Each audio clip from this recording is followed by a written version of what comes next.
Hola a tots.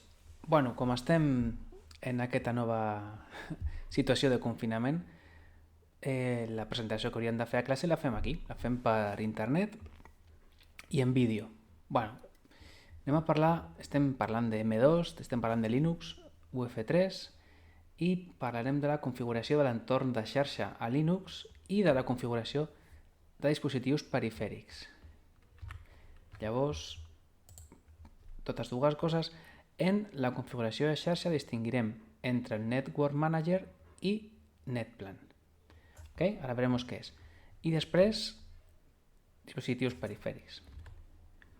Vinga, primera part, configuració de xarxa. Al igual que a Windows, a Linux pot modificar-se la configuració de la xarxa. Això sabeu de mòdul 5, no? Tot el rotllo de IP, màscara de subxarxa...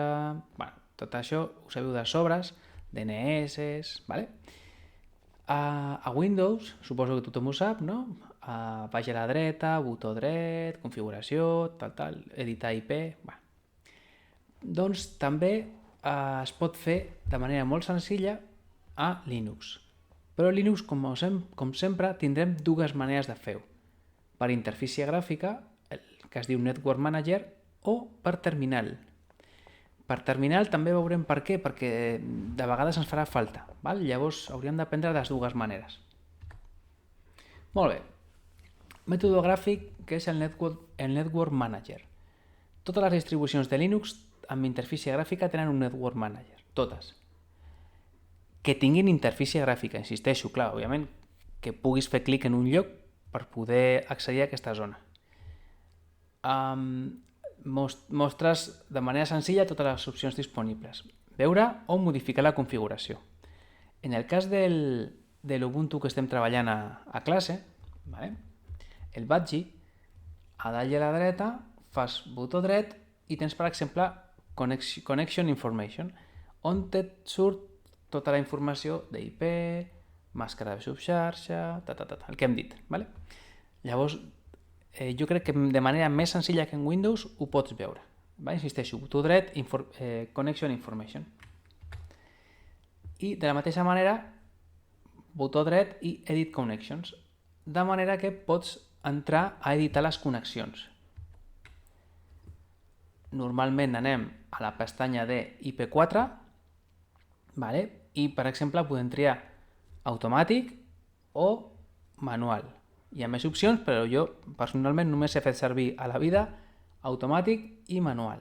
Automàtic és d'HCP, és a dir, demanar-li al router que em doni una adreça IP, i manual és fer-ho tu de manera manual.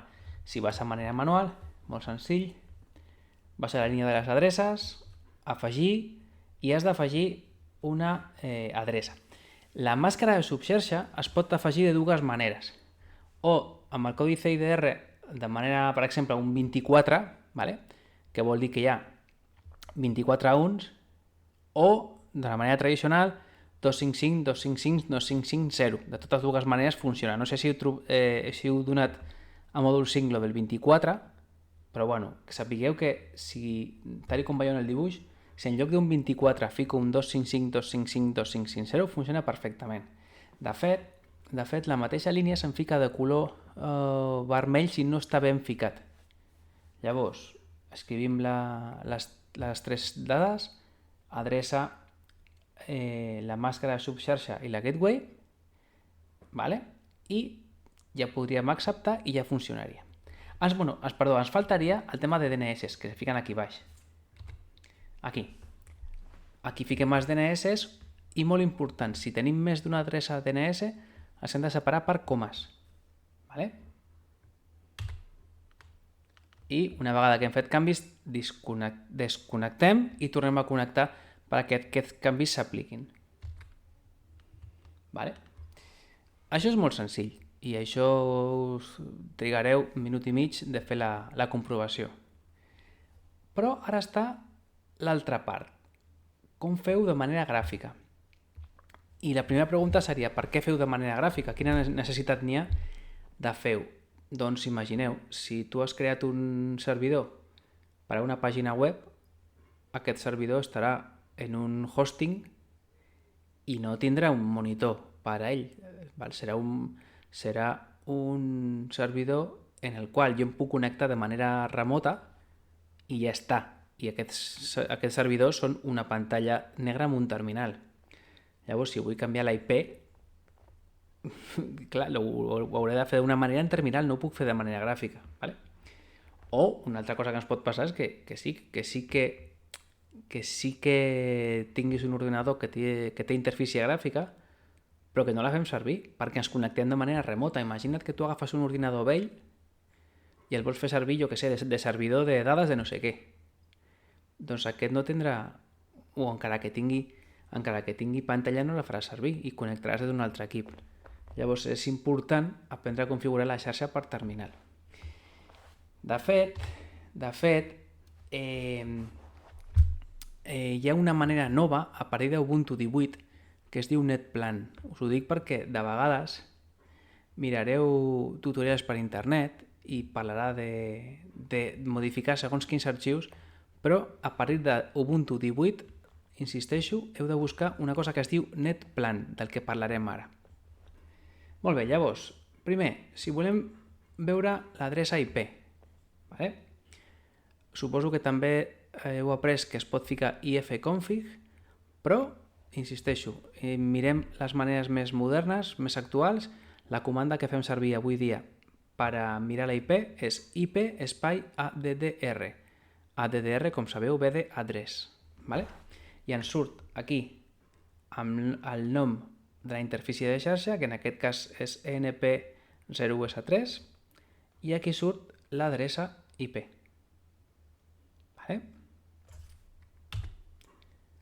Si vull saber el DNS, en vez de IP address, IP root. I aquí ens dirà el DNS. I si vull saber quines són les targetes de xarxa que tinc connectades, faig IP link. I fixeu-vos que me dona la de loopback, o sigui, jo mateix, i la interfície de xarxa amb la qual sortirà a internet, que és aquesta que he dit abans, que era ENP0US3. Vale. I si vull canviar la configuració de xarxa? Clar, aquí tenim un problema. Si, per exemple, instal·lo un Ubuntu server que no té interfície gràfica, aquest pas que explicarà no s'hauria de fer.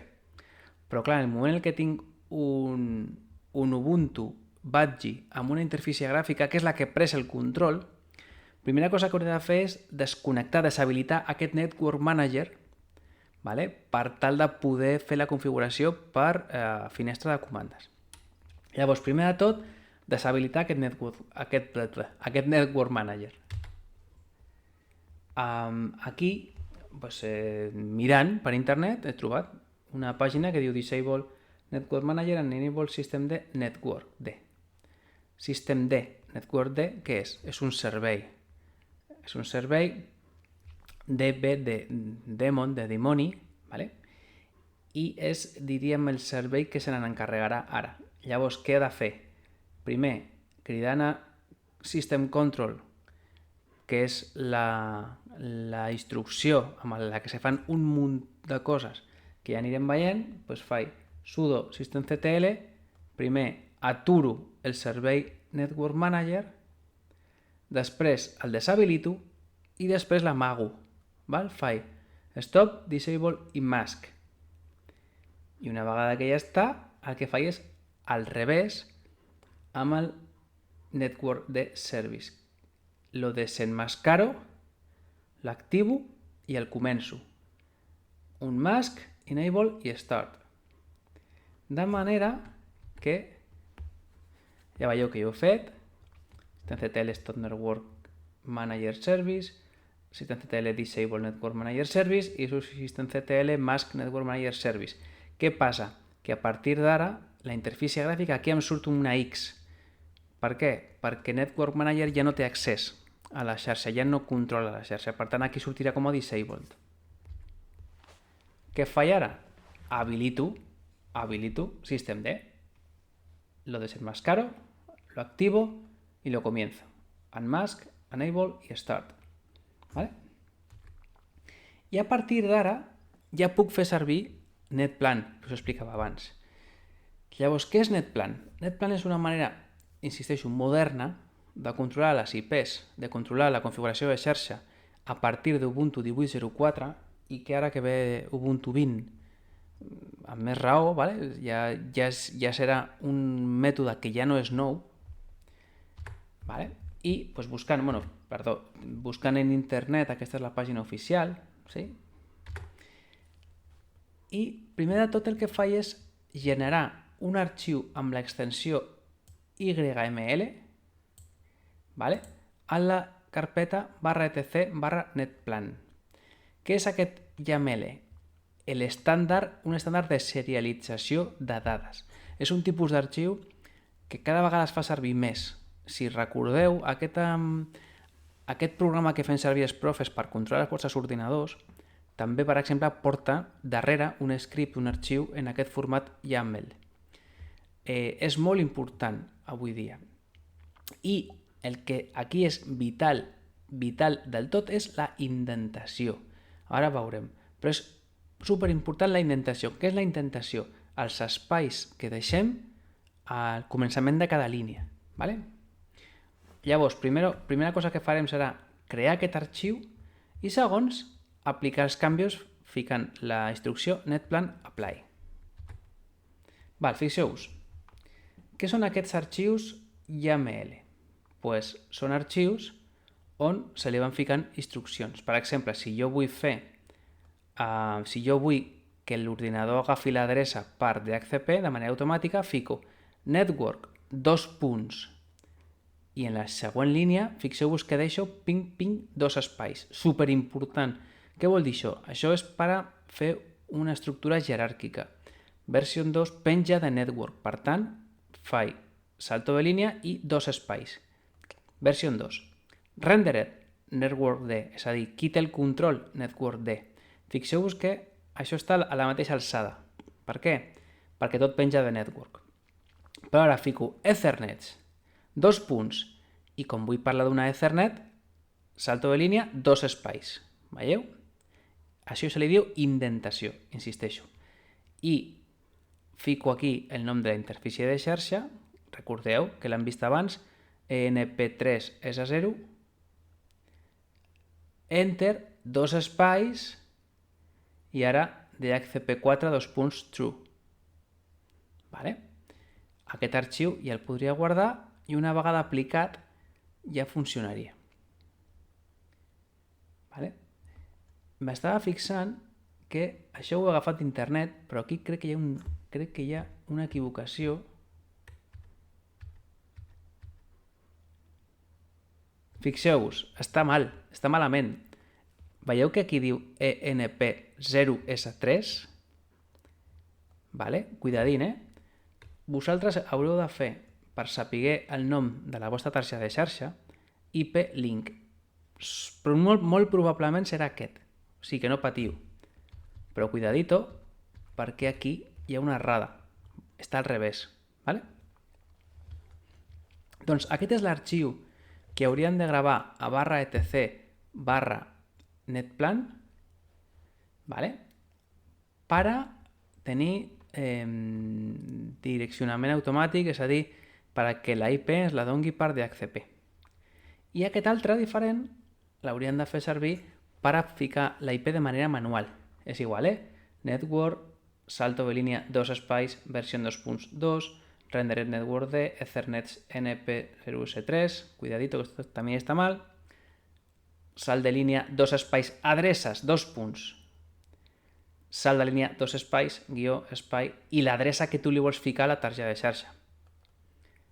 Una altra vegada, salto de línia, fixeu-vos, a la mateixa alçada que adreces, gateway, vale? I fixeu-vos que aquí he ficat l'adreça de l'equip en format CIDR, és a dir, 10.10.10.2 i després la màscara de subxarxa, en lloc de 255.255.255.0, fico /24. Si això no el controleu, això és mòdul 5. Podríeu preguntar als professors de mòdul 5. Vale? Gateway i servidors DNS. Llavors, això tampoc és necessari que ho sapigueu de memòria, és només ser capaç de copiar-ho, que no és complicat. Llavors, què he fet? He anat a cd/etc/netplan, que és la carpeta on hem d'anar, i hi havia un arxiu que es deia 01-networkmanager-all.yml. Què he fet? Li he canviat el nom. Fixeu-vos que he fet un move a 01-networkmanager-all.old. Per a què? Li he tret aquesta extensió YAML, li he ficat la old, per no esborrar l'arxiu. Clar, aquest arxiu venia per defecte, el vull guardar, no el vull esborrar, però no vull que funcioni. Per tant, li canvio l'extensió de YAML a old. I creo un arxiu nou que es dirà 02-dhcp.yml. I aquí fainano i copio el contingut de l'arxiu que havíem vist aquí. Ok? Molt bé. Una vegada ho tinc, faig sudo netplant apply i provo a fer un ping a Google i funciona perfectament. Podria fer el mateix amb l'altre arxiu que he vist, amb el de la direcció manual, però no cal. I per a tornar a la situació anterior hauria de fer el procés al revés, no? Aturar, deshabilitar i enmascarar networkd i desenmascarar, activar i començar Network Manager. Vale? Doncs tot això respecte al tema de dispositius de xarxa. Què haureu de fer en la pràctica? Pues el que he fet jo. Exactament la mateixa prova. Provar a ser capaç de canviar adreces IP de l'ordinador tant en el Network Manager gràfic com en el terminal. Molt bé. Segona part. Dispositius perifèrics. Els sistemes Linux es mostren molt confiables a l'hora d'afegir nou hardware. Normalment donen menys problemes que els Windows. Jo, per exemple, en el meu portàtil mai no he tingut cap problema de drivers i en el Windows sí. És molt habitual que en afegir algun perifèric es pugui treballar amb ell sense haver-ne de configurar res. Ara bé, poden fer-se servir programari per revisar el hardware de la màquina. I aquí hi ha diverses comandes per a revisar què tenim connectat. Per exemple, si jo faig, fixeu-vos, ls de list, no? Que fem per revisar coses, list, PCI mostra els dispositius PCI connectats. Això ho coneixereu perquè en M1 heu vist que són dispositius PCI. Per tant, si feu ls PCI, veureu els dispositius PCI connectats. ls USB, els USBs, LSHV, tot el hardware connectat. Jo aquí he anat fent proves perquè veieu, no? Si fico sudo lspci, surten els dispositius connectats. Igual con el USB, igual con el hardware. I també existeixen programes amb un entorn més gràfic per a fer la mateixa feina. Per exemple, hi ha un que es diu HardInfo, està molt bé, i aquí surten totes les eines i a més es poden fer benchmarks. És curiós, és interessant. I també, si vas buscant per la botiga, per l'store, trobareu que hi ha més aplicacions. Molt bé, doncs això és tot. Si teniu qualsevol dubte, sisplau, me la feu arribar. Petons!